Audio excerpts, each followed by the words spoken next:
Hey geeks, welcome to On the Comic Edge number 13, brought to you by CompleteGeekRadio.com. I'm your host, Edge. Got to the comic store a little late this week. Sorry to all my but life is life, and comics are an expensive little sin, aren't they? So we're getting on with it with Astonishing X-Men number 38. Fantastic comic, brought to you by Christos Gage, Juan Bobillo, Marcelo Sosa, and Chris Sotomayor. It's the beginning of an interesting story that has to do with basically Shield of Space, Sword, and their dealings with. Basically, it's a Ridley Scott movie. Let's just say that it's Agent Brand was trying to study the Brood to figure out a way of extracting a brood embryo from the body before it eats the person alive. So she commissions this other space station, a separate space station, specifically for that stuff. Things go wrong. Beast, Agent Brand's girlfriend, contacts the X-Men and says, "We need to save my girlfriend." So Storm and Colossus and Shadowcat and Beast all head to the space station, and it's basically an Aliens movie. But it's cool because one character that you may miss after a few years is Lockheed. Yeah, he's back, and guess what? He's the star of this issue. Juan Bobillo is not an artist I've run into before. He does the penciling, and he has a very interesting style. It's very vivid. The faces are detailed, but there's not a lot of expression variance in his characters, and it's sort of off-putting to begin with when you start realizing that there's so much detail, but just not a lot going on. But you know what? I think the saving grace in this was actually how he drew Lockheed, who was extremely emotive, totally stole the show. Fantastic character. The story goes about how you would expect. There's a tiny bit of a twist at the end. Nothing crazy. Something you would actually expect if you were paying attention. The action's tight. Writing is good. Yeah, I would say definitely pick it up. It's a fun read, and I'm looking forward to where this is going. And Astonishing X-Men tends to go places that the normal comics don't. So it's fun. Always a fun time. Moving on. Batman and Robin number 23. I don't actually read Batman and Robin until now. It's because I was just kind of waiting for the right story to jump in. I am familiar with the current Batman and Robin situation, so nothing is really crazy. It's just I was waiting for a story to really hook me. And seeing the Red Hood, seeing Jason Todd on the cover, a lot of people are like, "Are they dead? What's going on?" No, they're actually not dead. Like many a DC cover, it's a bit of a misnomer. By the way, if you hear popping in the background, it's because it's the Victoria Day, and there's a lot of the sun just set, and there's a lot of fireworks going off. So I'm heading off to see fireworks in a few minutes. So let's get this going. This comic is brought to you by Judd Winnick. I hope I'm saying that last. Winnick. Okay. Gilliam March and Andre Bresson. Sorry. It basically it's sort of a preamble to. It's part 1 of 3 of a preamble into what I can only expect is turning the Red Hood into a more fleshed out character who has more on his plate than just what was shown in Under the Red Hood, and more than what's going on in Jason with being Jason Todd, being the ex-Robin, right? So basically this is the story of him breaking out of Arkham. He doesn't want to be there and he's making life absolute hell for everybody who is there. So they want to move him. Batman says no, that's a horrible idea. He's there for a reason. Da da da da da. he breaks out anyways. That's the comic. It's, again, sort of a preamble. I can expect the meat to be in 2 and 3, parts 2 and 3. Art is fantastic. It's not, the darky dark that you would expect from a Batman comic. It's actually pretty contrasty and vivid, but I really enjoyed it. The writing is short and to the point.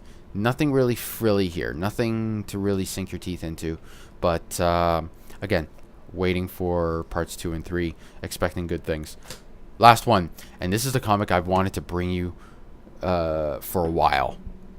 It's a comic that is getting a lot of praise behind the scenes. Not a lot of people have come up to it because it's not a hero comic. Actually, amazing. I'm not reviewing a hero comic, eh? Go figure. Last time I did that was... Wow, when did I ever do that? Freak Angels, sort of. Yeah, so Freak Angels was the only time, as far as I can recall. Anyway, Nonplayer, issue 1. This is a comic you need to pick up. I say that a lot. You need to pick up this comic. I have no idea where it's going, but it's cool.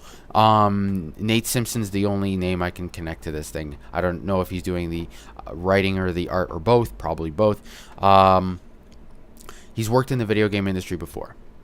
This is a comic about life as a gamer quite a few years from now. Centers around an MMORPG, obviously a fantasy title. It's about a girl who sort of doesn't have any real ambition in life other than to just have fun in games, do her daily whatever she needs to do, just living the easy life, Her mother wants her to do something more. Her younger sister is quite a bit more driven to succeed in the normal traditional way. She's not all that into it, So, but she really enjoys video games, and specifically this game. So half the comic is basically what happens in the game, and the dialogue sort of sets you off that this isn't, that there's like the fourth wall being broken a few times, and you're like, wait, what's going on? This is a little weird. And the other half is basically her home life and her dealings with her mother and everything like that. I would expect really, really good things from this story because right now it's a blank slate. It's got a lot of possibilities, and I can tell that they're really going to take this quite a way. It's just the nuances in this book tend to say, they've got stuff. They got stuff planned. Another thing, and this is what really captured me, I saw this picture on, I think it was like 4chan or something.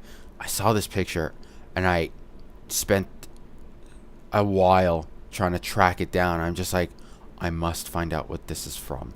This is the most stunning splash page I have seen in a very long time, and I will bring you that splash page right now. How fantastic is that? Look at that. Hang on.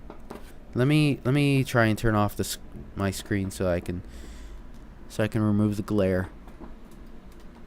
How fantastic is that?